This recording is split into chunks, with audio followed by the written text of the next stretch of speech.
HavenTownSafeGuns.com. HavenTones.com.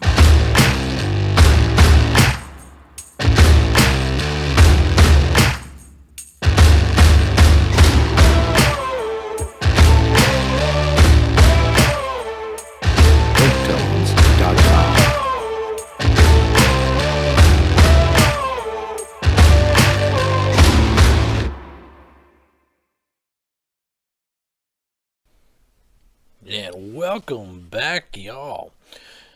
Hello, and welcome to the third episode of Safe Guns, Fun Guns podcast. I am your host, Jason Sessions, and in this podcast, we try to cover self-defense situations, topics related to home defense and self-defense, as well as gun-related topics. If you like this program, please feel free to contact us at safegunsfunguns@outlook.com or connect with us at facebook.com/safegunsfunguns. I would also like to remind you that if you enjoy this podcast, please give us a 5-star rating because it really does help.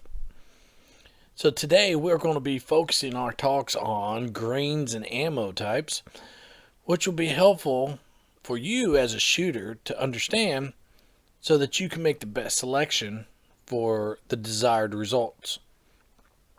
Much like we talked about in the previous podcast, that handgun selection is unique to each individual. So is ammo, really. But not everybody understands necessarily what grain is. So today we're going to go and talk about that and try to clear some things up and just give y'all some examples and some performance differences of the various grains. So, without further ado, we're going to start out by what is a grain. So, a grain is really the unit of measurement. It's the amount of mass that the bullet has. So, 1 gram is equal to 15.43 grains. That means a grain is about 1/5 of a gram, to put it into a simpler term. But that doesn't really help anybody understand what exactly a grain, how much does a grain actually weigh? I mean, get the mathematical weight, but what does it actually weigh? So, a gram is roughly about the size of the cap of your ballpoint pen, or a paper clip, or a pinch of salt, quarter teaspoon of sugar, a stick of gum. All those are about a gram. So if you divide that up into 15 equal parts, that's going to be roughly a grain. So it's very, very small. It's a very, very light measurement. But it's amazing where when you look at, 9mm round, where it goes from 115 to 147, and how each one of them reacts to to your target, that lightweight does make a difference. So that's why I think it's also important to figure out what you want as a personal protection reaction of your round. So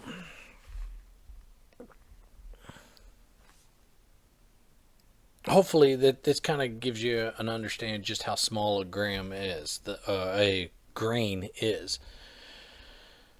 So now we kind of have a slight understanding of kind of what the size of a grain is. We can talk about a little more caliber precise information. So now, what makes a caliber in your firearms is basically 2 forms of measurement. They either use millimeters or they use inches. So, like example, one of the most popular firearm calibers out there for handguns is going to be 9mm. That round's diameter is going to be 9 millimeters thick.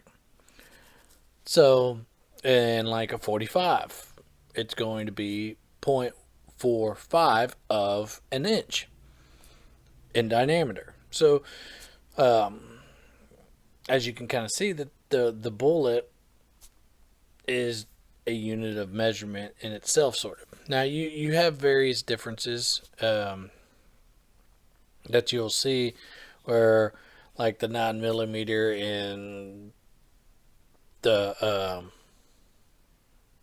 380, one goes millimeter and one's in inches, but realistically, it's they're pretty much the same round, and the measurements are pretty much the same. So, just one's done in millimeters, one's done in inches. So, you also notice that through various calibers, you also find that each caliber has their own selection of grain weight that is offered in those rounds, and we're going to kind of stay focused on grains that is available for anybody. It's stock grains, and you'll find that some custom people who do a lot of competition shooting and various things like that you might have a slight grain difference, whether it's the grain in the gunpowder or the grain in the bullet weight. Either or, you're going to have some people who make custom ones, so it's going to change a little bit if it's custom. So that's why we're going to kind of stay with stock grains, stock loads. So don't be surprised if someone ever tells you, "Oh yeah, well I have mine loaded at this grain, or I have this, or I create these at this," and it's not necessarily what you've heard here, because I hope that whoever's out there, they're still doing research and still wanting to know as much about ammunition and guns to increase their knowledge, because that's what's going to make you safer, that's going to make you more efficient in your self-defense situation or just fun time at the range, either way. And so, and some things that you do, it doesn't really matter what the grain is, and some things it does matter. So we're going to talk about those stock rounds, though, and we're going to also talk about the performance difference like we've talked already. So we're going to continue on, but first we got to pay the bills.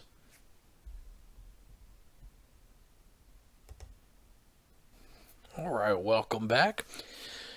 Now we're going to talk about plinking. So plinking is something that most of y'all, if y'all grew up around guns in any fashion, you might have set some Coke cans up in the backyard and shot at Coke cans. If you're from the country anyways, obviously you can't do that in the city, but in the country. And that really doesn't matter on the grain or the caliber or anything. So since we're primarily focused on self-defense situations, that's what we're going to move on to. But it's just interesting if you're just out target practicing, or lack of a better term, kind of fun shooting in the backyard. It most of the stuff we're about to say is not really going to be important to that specific. However, you have the self-defense. That is where we're going to focus. That is exactly what this whole point of this podcast is for me, to help and share with y'all, so y'all are better people when it comes to self-defense, because it is our duty as individuals to protect ourselves. As we talked about in the very first episode, and we went over all the statistics and stuff, the police reaction time is going to be very, very long when you're in a life or death situation. So you don't want to have to rely on the police to protect you. That's your job, not theirs. So the to go on to our topic, grain affects the velocity of a round, and velocity's overall effect on a live target, whether it's hunting or self-defense, is kind of different. In fact, it's really different, and it's different in various ways that a shooter needs to be aware of. And again, we're talking about self-defense stuff, so we are going to assume that you have an attacker that you are trying to protect yourself with. And keeping that in round, there are things called defensive rounds. So defensive rounds are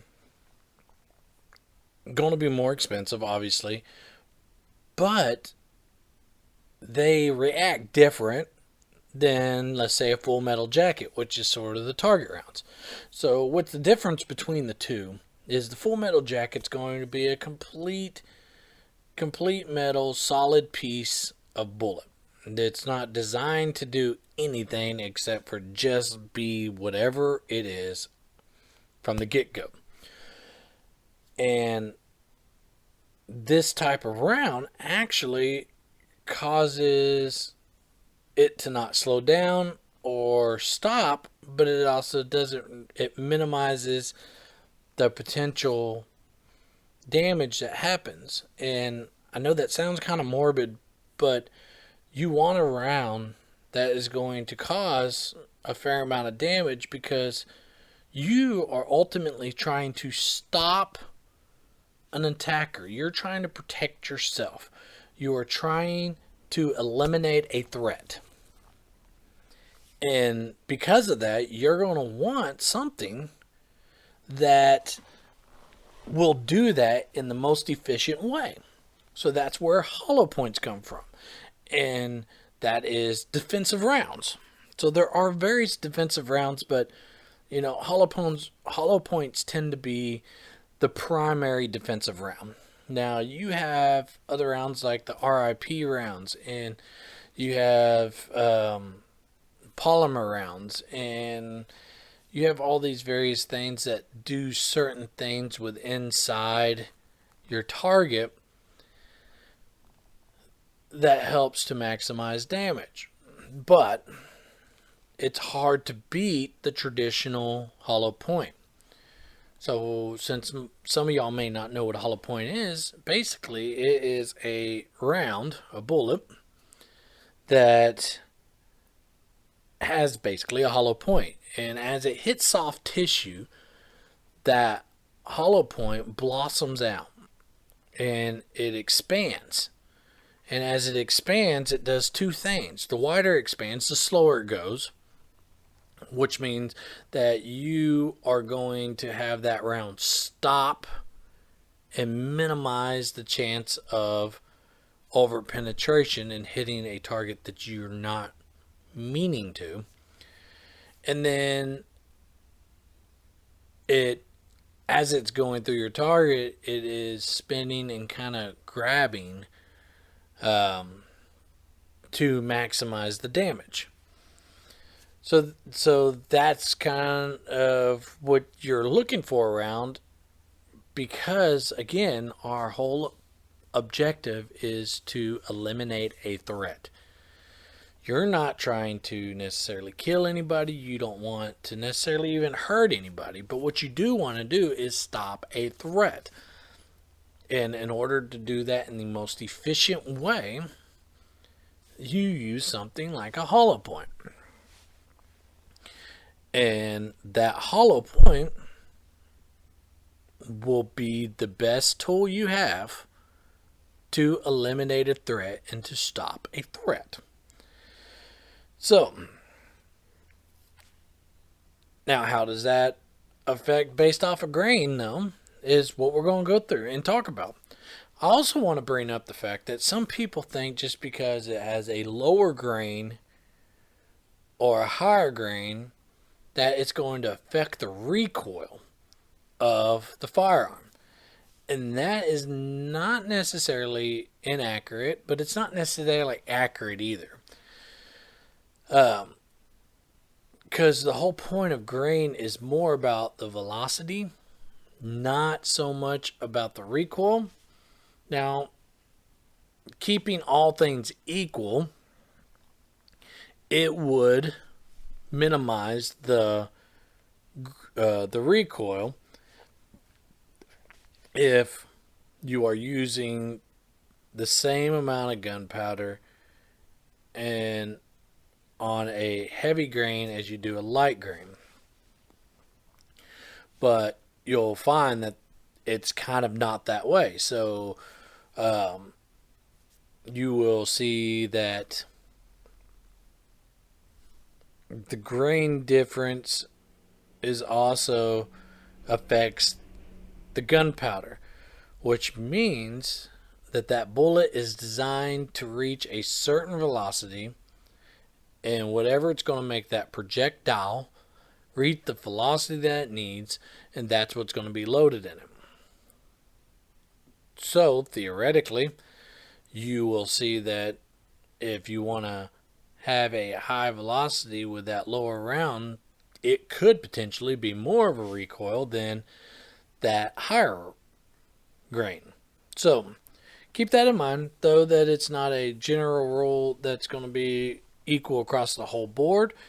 It's not necessarily a true statement. So I don't want people to go out and choose a round grain because they think it's going to be more or less recoil.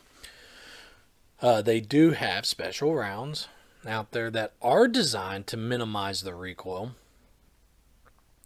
but that's not true across the board. So just keep that in mind. If you're looking for minimal recoil, then yeah, absolutely, you need to look for a round that's just for minimum recoil, which usually you'll find. I know 6 Hour has one for their compact guns, and you'll find, I think,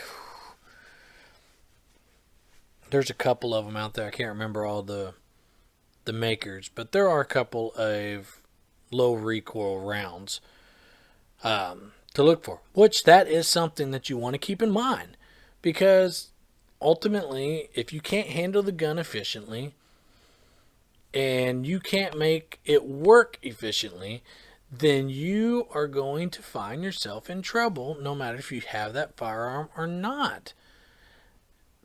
It doesn't take long for someone to come at you. It doesn't take long to have a problem where you've got to defend yourself.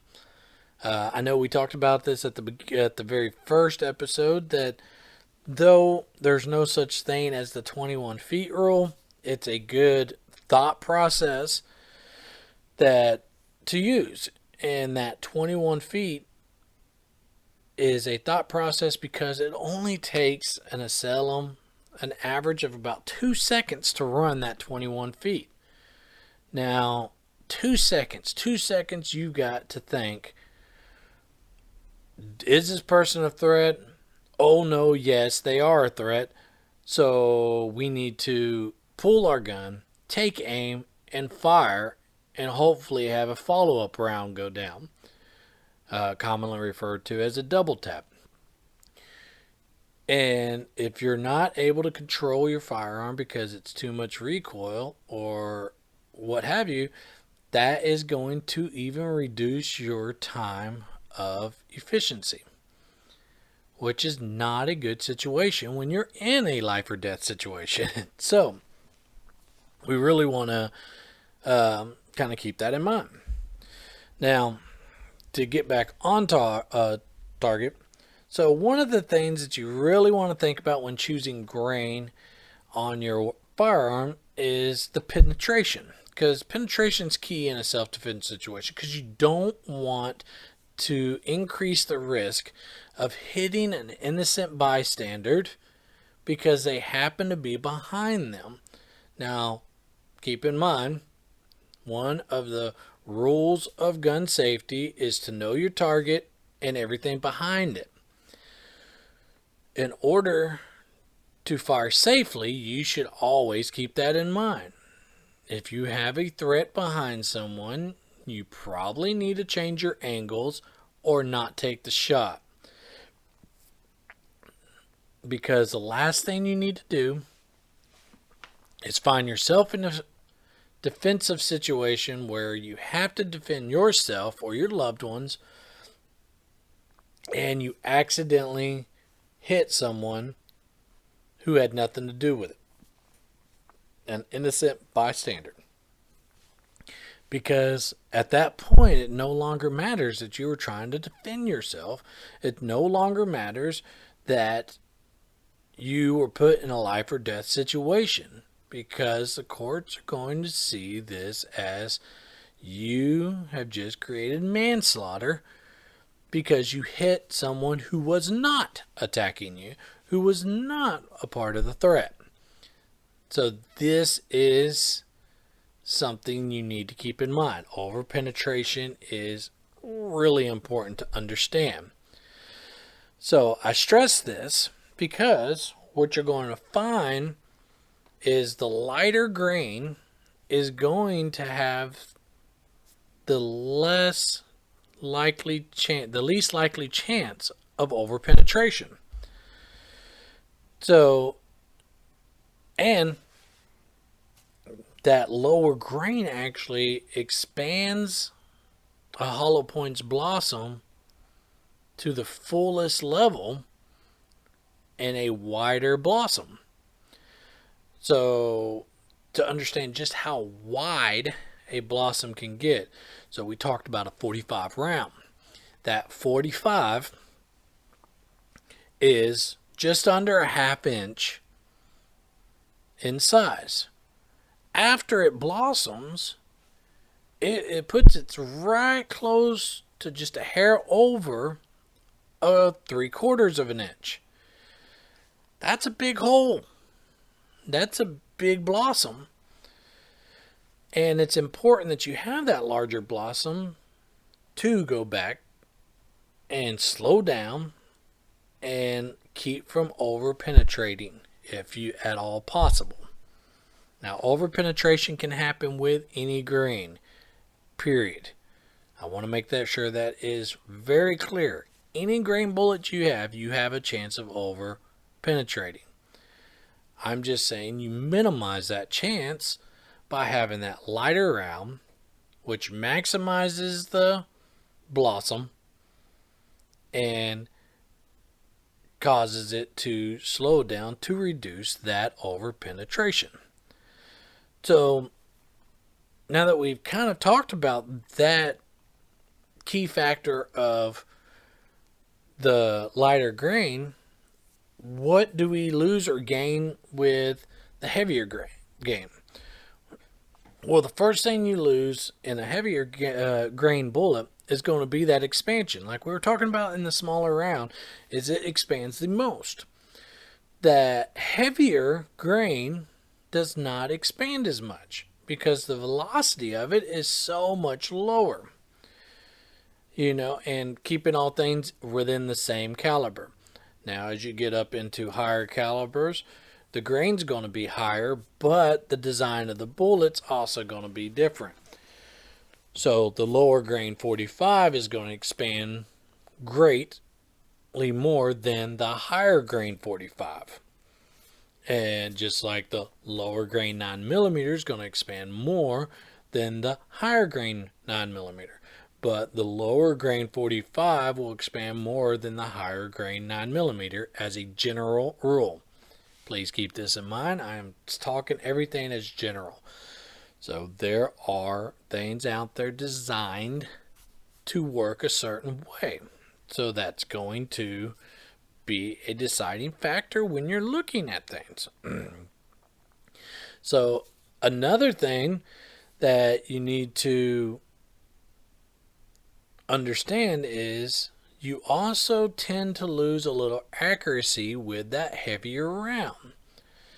And it's because that with that heavier round, you're going to have more force by gravity. You're going to have more ballistical adjustments that you're going to have to keep in mind. If you hook a gun to a stand that points exactly at the exact same spot of your target. You shoot a low grain round downrange.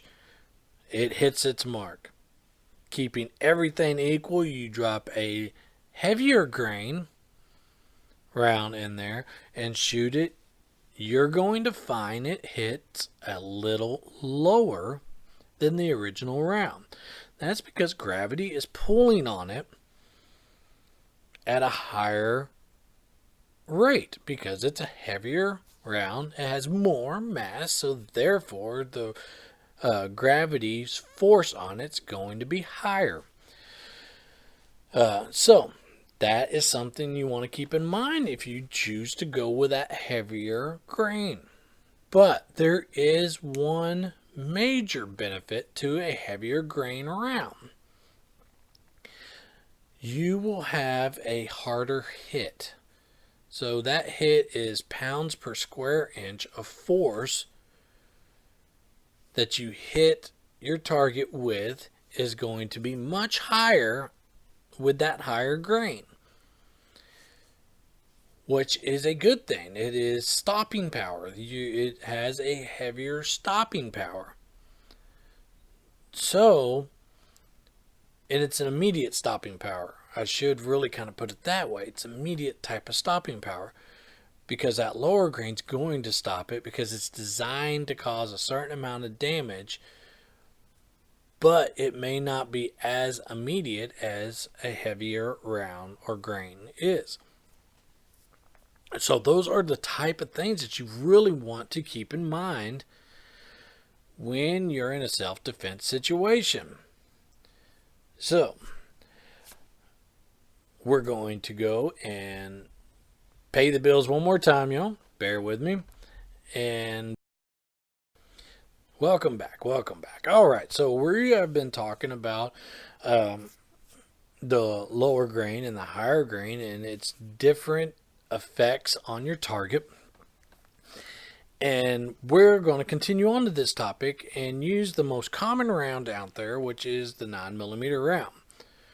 Which for me, I keep 2 weights in my magazines and my personal protection weapon. I keep a 124 grain and a 147 grain. So in that 147, basically you can equate the force impact, the stopping power, to be equal to that of a 40 cal Smith & Wesson. But like we talked about before, I got to be real careful when that is the one that's chambered into my round in my firearm, because I do also have a higher percent chance that I am going to go through my intending target. Now, with that 124 grain, you find kind of the middle ground, because it's a 115, 124, 147 are your basic grain across the 9mm profile. And that 124, you're going to kind of find the best of both worlds. So you're going to have that high velocity to help expansion, as well as have that more powerful hit of your target. So that is where you as a defender of yourself needs to decide what you like best. I have that heavier round that's usually the first round that comes out, and then the 124 that goes down the line, which for my magazines, it's always heavy, light, light, heavy, light, light, because that's my intention, is to only shoot 30 rounds. If heaven forbid I find myself in a self-defense situation where deadly force is needed to protect me and my family, and I want to have that ability to stop the attacker as quick as possible, And for me, that's where I feel the most is going to be, because I'm going to have that hard hit followed up with damage. Um, and I know that sounds bad, but again, the objective is not to necessarily kill anybody, not to necessarily just hurt someone, but to eliminate the threat and to stop the threat at all costs. And whatever it takes to eliminate that threat is what one has to do. And that is where my strategy falls, is that heavy, light, light. So, you got to keep that in mind. Now, I hope y'all enjoyed the grains and stuff and kind of the understanding of that. And now we're going to kind of go through most of each caliber that is kind of common on the market and the grains that those are available in, and kind of what each one does and what is best for each scenario. And we're going to kind of do this relatively quick because I'm not trying to keep you away from anything else you have planned today. But I do think it's important because as you become a more knowledgeable gun owner and you become a person that's more self-aware of your surroundings and your capabilities, and you have made that leap to carry a firearm for self-defense purposes, you kind of need to know what's going to be the best round for you. And again, going back to episode 2, it's always good to have an ability to shoot several different guns in several different rounds to get used to what you think is going to be best for you in your situation. No one can tell you what gun you need to have. No one can tell you what caliber you need to shoot in. No one can tell you this but yourself. So the best way to understand that is by going through and actually experiencing all these for yourself. So we're going to start out with a 22, and really a 22 is a plinking firearm. It's not something that is even thought of necessarily for protection. However, with that being said, the 22 is not necessarily something that wouldn't protect you. But to have any chance of stopping your attacker or to stopping the threat, you're going to have to take 5, 6, 7, 8, maybe even 10 rounds to have a chance in most cases. But here is kind of the perk of it, is each one of those rounds generally is not going to have enough weight or velocity to go through a body. So your over-penetration is hugely reduced when you're shooting a 22. But the stopping power is also extremely reduced. So this is not going to be your typical self-defense weapon. Now we're going to move on to the 380. Now the 380 is basically a short 9mm, which we talked about earlier. It's a little squatty thing. The bullet itself is identical. The casing is not. It's cut down. It's shorter. You will find that the 380's bullet itself tends to be designed more snub-nosed versus the typical 9mm round. So it's basically a squatty 9mm. Now, that's the best way I can describe it. Now, this round is kind of the starting place for self-defense ammo. It's really not a good thing to go below this,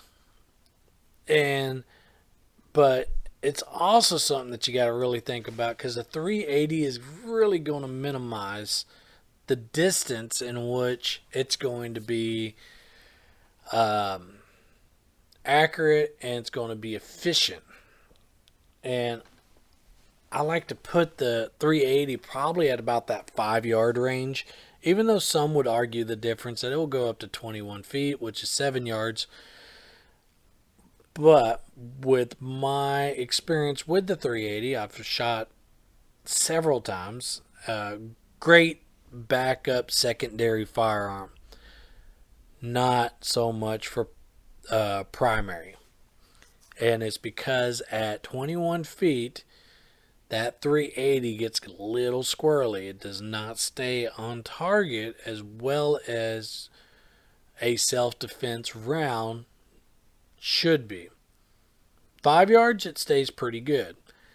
7 yards, it does not. It really starts to widen that spread out exponentially. So, good starting point, great backup gun. But let's go to the 9mm, which I know I've talked a lot about the 9mm, but it is the preferred choice of ammo across most shooters. And there's various reasons. This is a great, cheap round that is bought up quite a bit, and it's not expensive to shoot. It's easy to handle. It's very effective. This round is going to be your primary round for most people. And so just to look at the price point of it, is for the average target rounds or full metal jackets, you're talking like $11-12 a box. And really, you can find it as low as like $8 or $9. I mean, you have to really do some searching, but I mean that's pretty low. I mean, it almost makes it where you can go to the range as much as you need to be efficient without it breaking your bank, which is the reason why the 9mm is so popular. Now, if you go up to defensive rounds, you can find some defensive rounds as low as $16 to $18, but the average is sitting right around $21 to $23, somewhere in that ballpark area. This is key to the reason why it's such a popular round. And it's also important to note that the bullet size themselves is the same in the 380 and the 38 Special. The 9mm bullet itself is all equal. It is the load of gunpowder that makes each one of these different. 38 is a big boom. It's powerful. But it is still the same size as the 9mm. So, as far as the bullet itself, the casing is quite a bit larger. And you'll find that the 357's right in that same range. So, there's a lot of similar rounds, and 357's great. But for price point and efficiency, the 9mm is king, sort of. And like we talked about, the grain in this, the 9mm is 115, 124, and 147. So it gives you a pretty good span on what you're looking for. Now, when you're looking at the 40 Smith & Wesson, and let's make a note that all 40s are 40 Smith & Wesson. That's because Smith & Wesson's the one that designed that round and that caliber. In that same range, you're going to find your 10mm that's in there. And those are essentially the same thing. But let me clarify, and all these rounds I say are essentially the same. you do not want to try to fire a round that does not belong in your gun. If your gun's a 9mm, it needs to stay a 9mm. Don't try to stick a 380 in there. If your gun's a 380, you don't want to stick a 9mm in there. If your gun's a 38 special, you don't want to stick 9mm in there. If it's a 357, you don't want to stick the 38 in there. You don't want to do this because it's going to cause problems. It could cause personal injury. It could cause damage to your firearm. There's so many things that could happen with this. It is just not smart. So let's be smart, gun owners, and not do this. The same goes for the 40 and the 10. Just because they're very similar in size, you do not cross these firearms. You will find that there are certain circumstances in certain firearms who takes multiple different calibers in there. Like there are some 357 revolvers that will take the 38s and so on. But this is not a general rule. Make sure you know your gun. Make sure you know what it can and can't take before you start putting ammo and stuff in it. So, moving on. The 40 is sort of the big sister of the 9mm, like we talked about earlier. The kick on this is going to be great, much greater than the comparison of the 9mm. And what this means is with a heavier kick, you have a greater chance or a longer time to reset your target, which means it takes longer to fire that second round. Why is that important? Double tapping is one of those things that's important to get in the habit of to essentially help stop your attacker or to help stop the threat. And it's just a good practice to always do boom boom.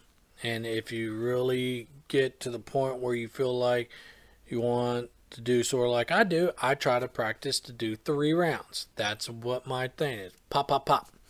Pop, pop, pop. And that's because that's the way I train myself. And it's for, like we talked about, 1 big hit, 2 damage hits. 1 big hit, 2 damage hits. If I have too long of a time to reset my target, that now, boom, boom, boom, it becomes boom, boom, boom. Which I know that doesn't really seem that big of a difference, but in a life or death situation, that is a world of difference. And hours in that time frame. So, but the 40 cal is a fantastic middle ground for those who want that pack of the 45 but want the controllability of the 9mm, because this is going to have a more controllable and more power than the counterparts that it's the middle ground for. So it's going to be more controllable than the 45, and it's going to have more of an impact than the 9mm. So, you as a shooter, you might be able to take this 40 and handle it fantastically. But again, that's going to be a selection you have to do, not something I can tell you. So we're going to move on to the 45, and this right here is the Papa Bear. This one's the big dog. This one is the one that people do tend to gravitate to. However, there is a thing is I know a lot of guys like, oh, all I shoot's a 45, but they can't hit crap with it. And let me tell you, the 45 is a one-shot solution, just like the 40 is a one-shot solution. But that shot needs to be well placed. And if you cannot handle it, then you are not going to be able to protect yourself easily. So, I mean, it's something that you're going to have to really decide on. And I'm not saying that people don't.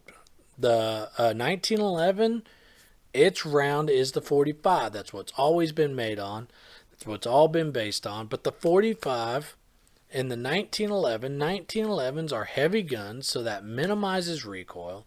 They are heavy firearms, so lack of a better way of saying this, if you're kind of a weak-wristed person, they're not going to do you any good. So you've got to find what's going to fit and work best for you. That's all I'm saying. That's all I'm saying. Is be smart. Know yourself, know your firearm, and know what you're able to do no matter what. So, anyways, I hope y'all enjoyed today's episode.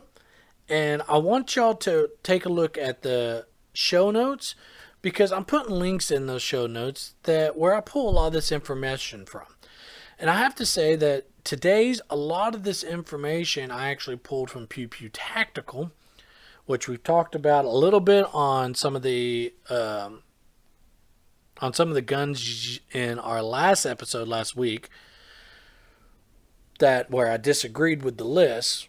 But again, it's all preference, not necessarily a one-size-fits-all type of Pro. But Pew Pew Tactical, actually, I use that a lot just on my daily life and daily education for a gun. And there is a lot of good resources. I've also had a couple of bits of information that I used inside here from various other sites like the Lucky Gunner and stuff like that. So please, when you get a second, look at the show notes and go ahead and check out these websites and this information, because they are good resources to enlighten yourself and to grow yourself in responsible gun ownership and making yourself a safer person when it's in the world of self-defense. And please, I want to again remind you, like I did at the beginning, hey, follow us on the YouTube and Facebook at facebook.com/SafeGunsFunGuns, and our YouTube channel is actually Safe Guns Fun Guns. You'll see that the profile picture of the YouTube channel is the exact same one that's on this podcast. So remember, a safe gun is a fun gun, and I want to thank y'all, and we'll see y'all next time.